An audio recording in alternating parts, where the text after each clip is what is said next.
Cahnmann's Current Events Roundtable. Today we are honored, really honored, Rick, to have you as my guest. And you are running for Lake County Board District 13. And what we're going to be talking about today is how to improve Lake County. And we're going to hear you. You're such a positive person, and we don't have to hear any negative anything today. Suzanne. And it's so nice. Thank you, Suzanne. First of all, for having me on the show today. I've loved this opportunity to come on and talk for a little bit about Lake County, Illinois, and how we can make this county a better place for all of the residents.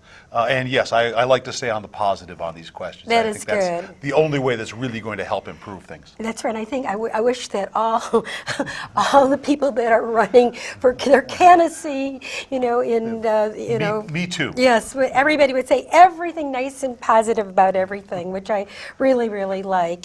And I'll tell a little bit about you. You have Thank you. You're an attorney, and you have a firm, Lesser, Lutry, and McLean, and you employ Yes. 10 people. Yes. And you won the Chamber of Commerce Award for Community Service. We do a lot of community service in our firm. We think that's part of, number one, how to be a better law firm, how to make the community better, and frankly, we enjoy it. And you do estate planning. Is Yes, that what most of what we mostly do. you do? We do estate planning, we do estate administration, a trust, we write wills and trusts, and we help our clients to administer wills and trusts. We also do tax returns that come out of that, and I also do a fair amount of litigation that arises out of that as well. I spend a fair amount of time up at the Lake County Courthouse, which is one of the reasons why I had an interest and developed an interest in Lake County.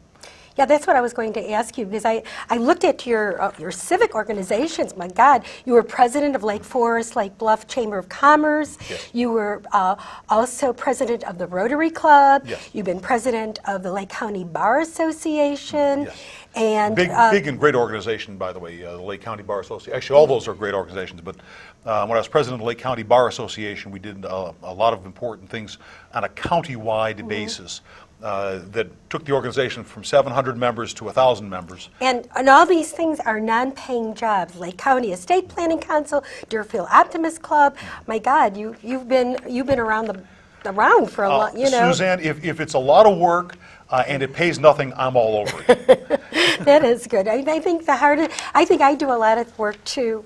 I'm sure you do. Here I am, Yeah, here you are non-paid, today. Yes. and you're married to Terry Moss, and you've yes. been married for 28 years and Yes. 4 children. Seems like just yesterday.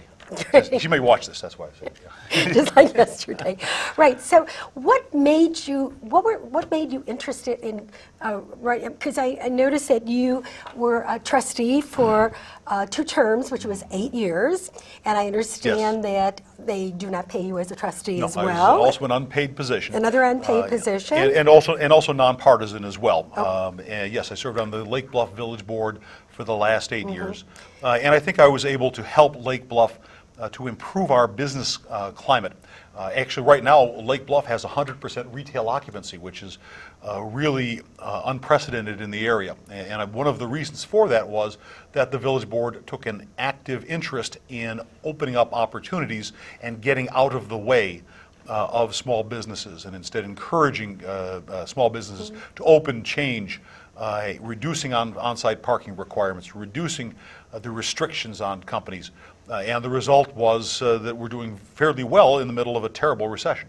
Yes, because absolutely, because you even say that I am not a politician, I'm a small business owner and an active member of our community.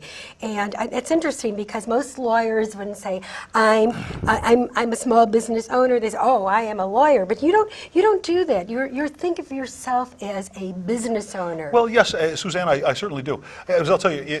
Now, of course, I think of myself as a lawyer also, but that's our business. We've been making payroll since 1992 every week, and it's a business like any other business. I've also, we have a lease, we have employees, we have all the different responsibilities that any other employer has, any other business has. We have to market, we have financials, we have to pay our taxes, we do all the same things. And frankly, a lot of my clients are small businesses. Former president of the Chamber of Commerce, and being very active in the Rotary, of course, a lot of my clients are small businesses, and so I've been acting as their representative and their spokesman for many years, well, 31 years as a lawyer. And so, yes, I do think of myself as being a small business person because I am. It's interesting. What made you want to run for Lake County Board? Well, I served on the village board for 8 years, and I can see that there's a lot that local government can do to improve the climate for businesses and jobs. Our current board representative is retiring. She's done a great job. She's been a wonderful lady, Susan Gravenhorst. She is now retiring, and so it was an open seat. So it was an opportunity to do some good on a larger level. Lake Bluff, of course, is a very small community. Lake County is a very large one. Lake County is bigger in population than 3 states. It's a very big and important group, and government has a very large budget. And I think I can do a lot of good to use that to make the circumstances better for all of our residents, including those in the 13th district, which is the district I'm running in. So what are some of the things that you feel that that District 13, Lake County, needs to happen that isn't there right now? Well, let me tell you one of them. There are really 2 key things to me, and I'll start with one. Is Route 53. It's a goofy situation. We have a large expressway, Route 53, that dead ends into Lake Cook Road. And it stops and funnels off all of its traffic, and it stops right there at the border, southern border of Lake County. There have been on the books for 30 years plus, Suzanne, the drawings to extend I've driven there, Route 53 up It to ends, north. right. Exactly, it dead ends into Lake Cook Road. Right. It should be going all the way through up to Route 120, equal with Waukegan in the county, and that would bring a lot more opportunities, people, make it easier for people to get around, get traffic off our current arterial roads and onto an expressway.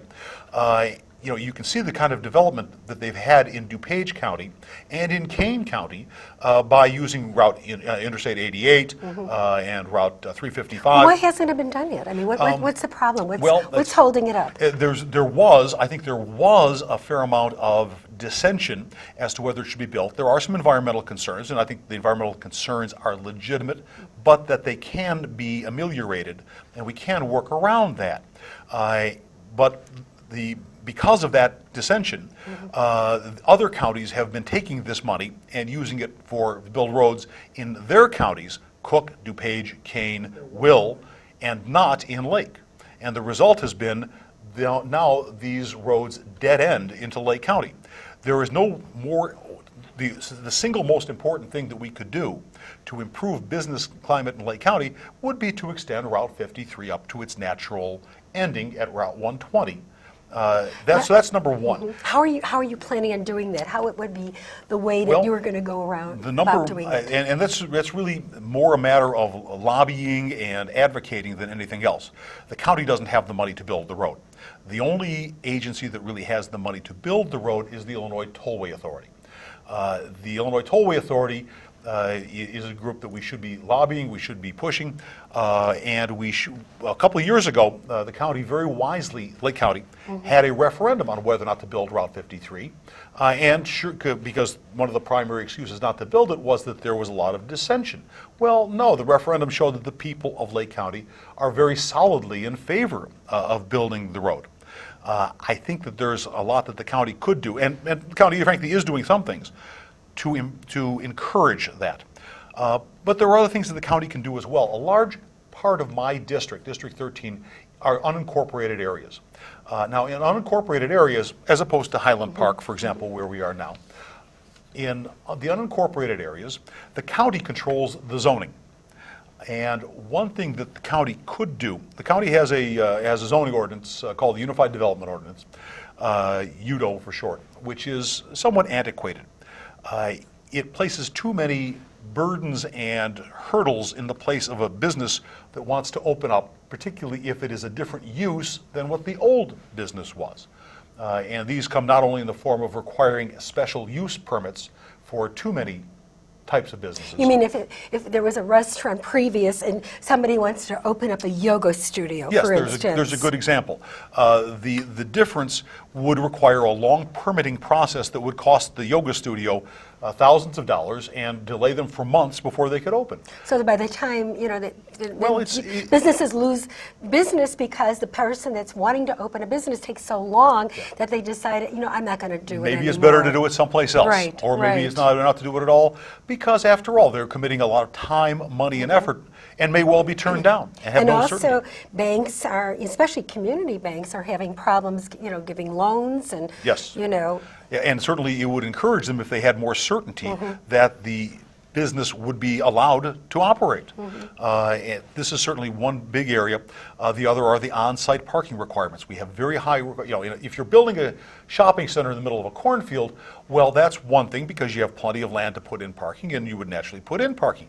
But many of these areas are already developed, and it's not so easy to simply put in a new parking lot because you have to tear down part of the building to put in the parking lot. Well, that is a huge disincentive to opening a new business. That is certainly one other area in which we could lower those requirements. In Lake Bluff, for example, we cut the on-site parking requirements in half. The result was instant development. I think it in many ways spurred and opened up opportunities. So you're doing like 2-hour parking meters, or they're not? No, we have no parking meters at all. That's good. We have, because- fortunately, we do have yeah. a parking problem, but that's fine. Yeah. I would rather have a parking problem than no not have a par- parking problem. Right, because I know a lot of the suburbs that I go to, like Highland Park and Highwood, a lot of them have the meters, and what happens, after 2 hours, you're in the middle of shopping, and you're in the middle of buying something from a retail shop, and you go, oh my God, you see the policeman out there, and you have to run out and move your car, Yes. and then you say, forget about the merchandise. It gets It is better. And Yeah. one thing that the local governments and the county as well should be doing are providing parking facilities and space so that businesses can operate. But frankly, I'm not a big fan of parking meters either, because we should be doing is encouraging shoppers to come out, not Right. discouraging them. Right. Too often, local governments and the county as well wants to control what the local businesses are doing, and they get so heavy-handed in their control that they are discouraging it. I'm not saying that there should be no control, certainly not. I'm not an anarchist. I'm a Right. Republican. But I would like to see the government get out of the way and allow businesses that are reasonable to operate without trying to control them too heavily. Now, these are, of course, some of the things, we used to have an unemployment rate in this county, Suzanne, that was lower than the rest of the country. Now our unemployment rate is higher. We need to find ways of changing that and creating more opportunities for the people, and particularly for the young people in the county. Yeah, I think that's good, getting rid of the parking meters. I love that. I mean, I can understand for the train, but people, the people go on the train and they're gone the whole day. I understand That's a there's different- a that's a different different charge. Yeah, circumstance, yes. but if you're encouraging people to go out and shop, and then you restrict them for, they can only get 1 hour of shopping time, or maybe that you get to a 2-hour meter. And nothing discourages people from shopping in an area more than getting a parking ticket. Right. A lot of people stop shopping in areas. They go to places Oh, they remember like that. like a mall, like mall parking, like Northbrook Court or something, or Old Orchard or something that isn't restrictive, and Yes. they shop there because you want to have time to shop. I know women need a little bit more time. I know men. I'm not right. I'm not going to pretend to understand. I'm not a shopper. I'm Right. a buyer. I walk That's into a right. store. And- I'm going there to get a particular thing. I take it off the shelf. I go pay Exactly. for it and I walk out. Yeah. Exactly. Where women like to go in the dressing my room wife, and they run it. I have yes. 3 daughters. I'm familiar with the idea. Right, yeah. they like to try things on, and after a while, it's already an hour. An hour goes by, and oh my God, parking meter. And I think that the stores want people to do that. Mm-hmm. They want the shoppers to be there. They want people to come in and enjoy the experience. Yeah, so we need to take some of those restrictions. There's too many restrictions. Too many restrictions on business, and they're Businesses, preventing. the zoning, and everything. So that's what you want to eliminate, some of these restrictions. Yes. And that's Yes. what you're. I'd like to be able to make it easier for businesses to open and operate and attract Mm-hmm. customers particularly in the unincorporated areas.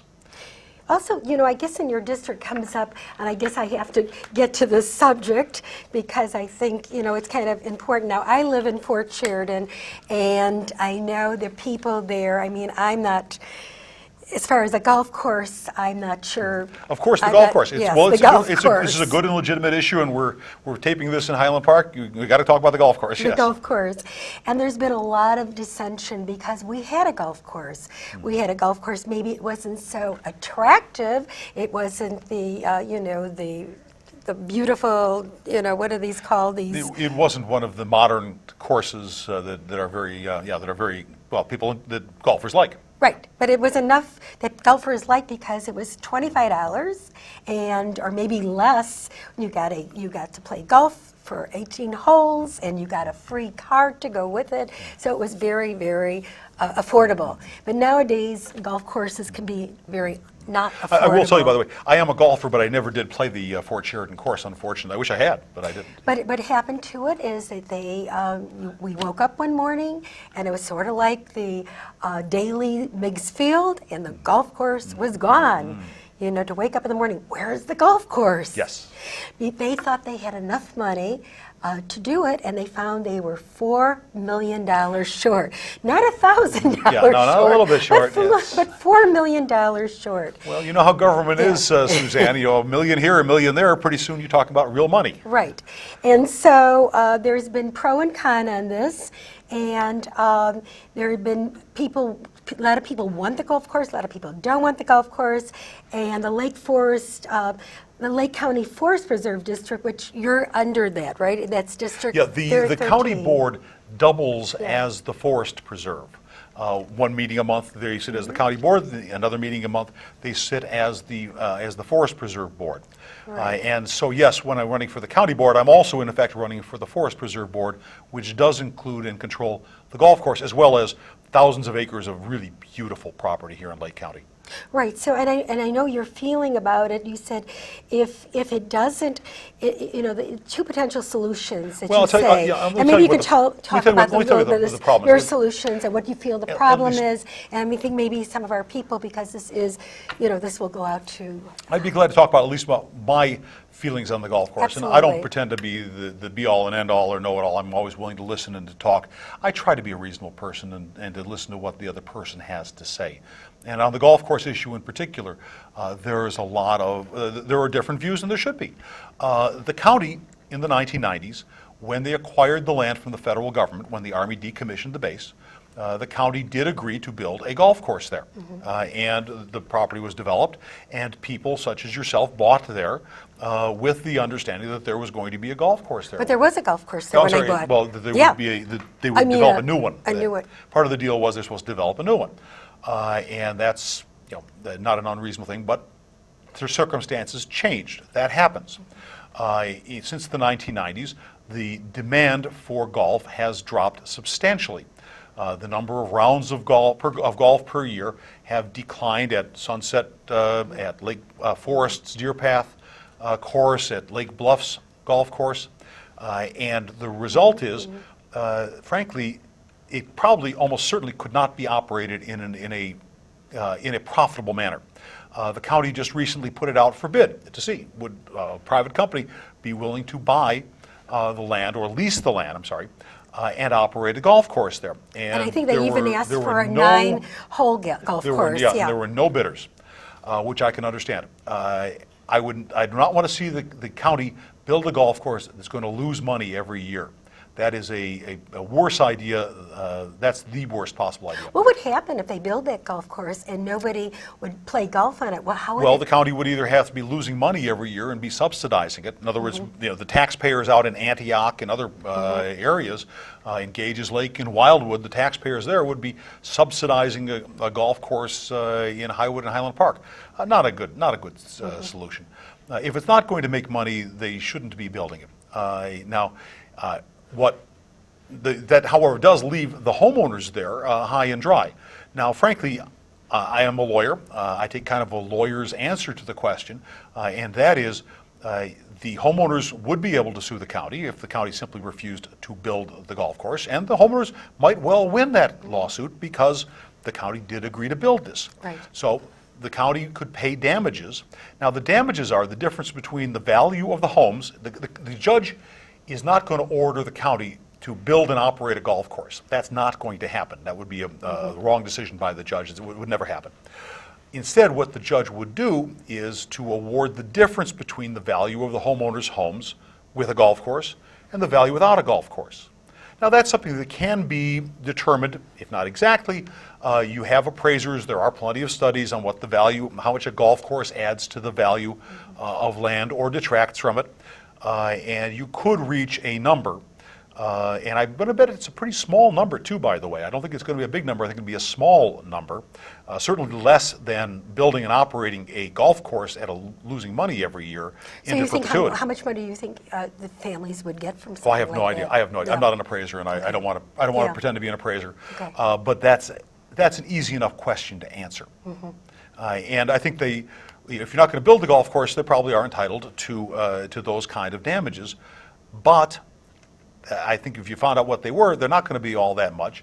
And you could reach some compromise that way between the homeowners and the county, which would be greatly preferable to building a golf course that the public in general does not want. Just certain families want it, or Yeah, they feel well, that the people who are living there want it, and maybe they'll feel that maybe their homes would. People bought there and no Yeah. doubt said, because they were going to get a golf course, hey, sorry, but Yeah, they should have just left that golf course be, Yeah. add some money to it, fix it up, until a new golf course could be made when it was affordable, when it was the right Yeah. time, when the economy was better. yeah. And I will tell you, Suzanne, I know nothing about the circumstances of the old golf course closing, and I don't want to pretend to know. Yeah, So. yeah. So it was similar to mixed Mixed field, field. yes.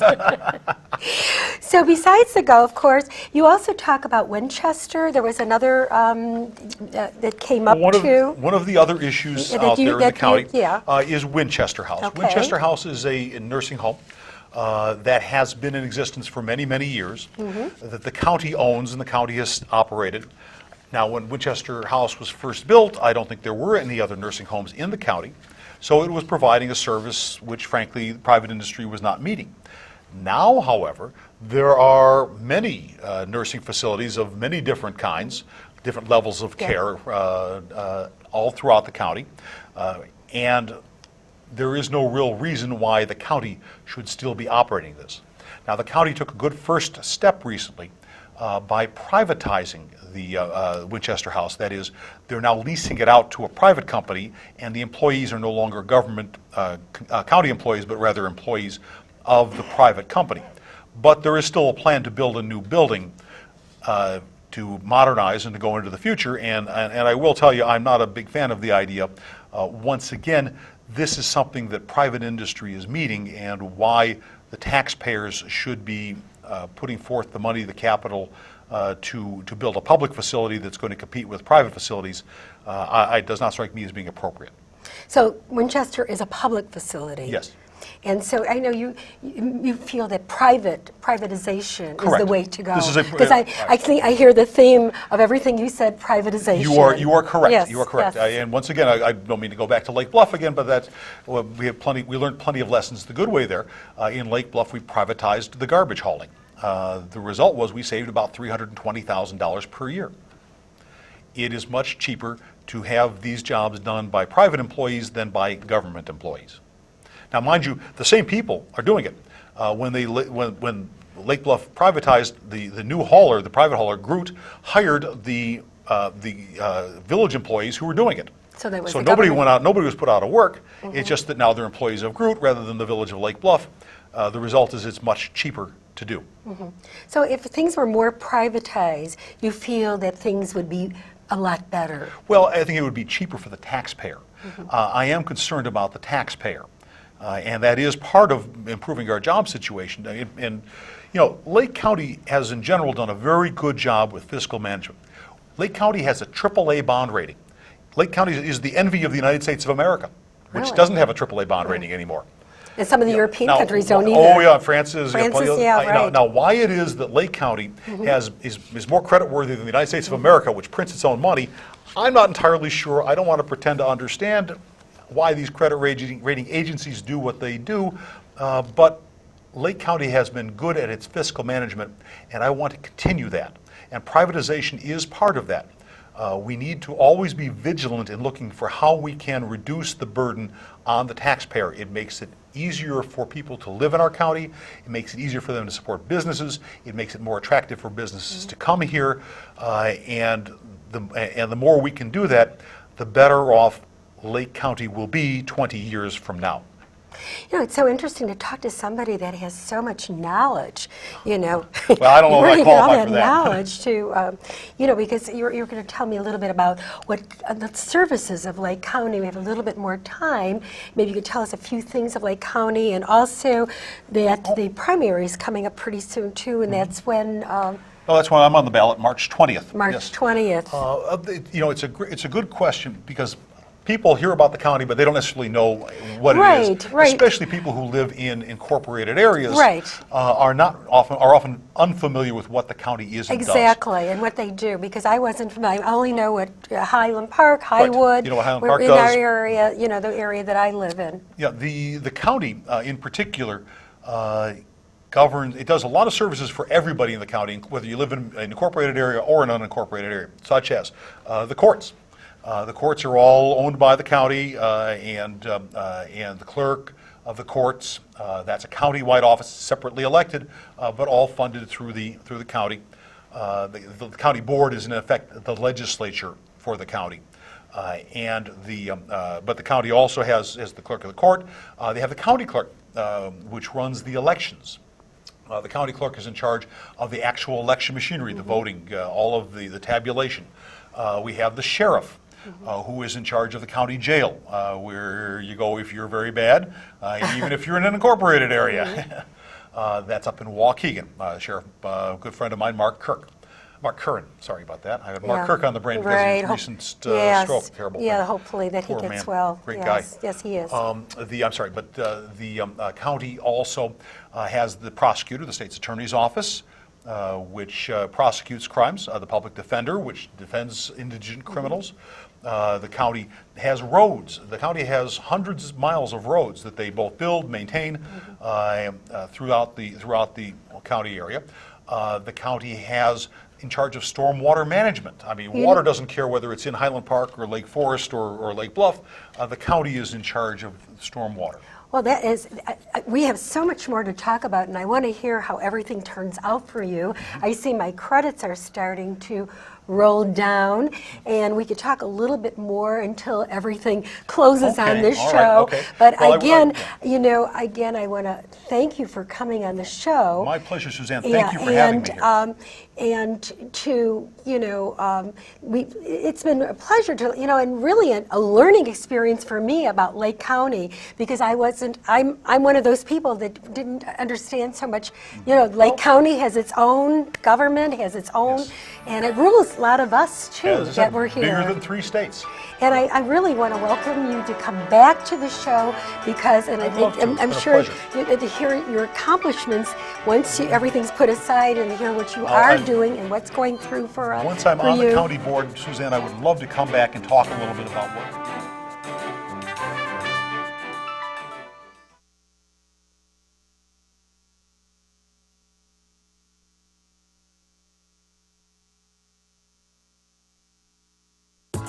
Public access is provided by the City of Highland Park and made possible in part by our sponsors.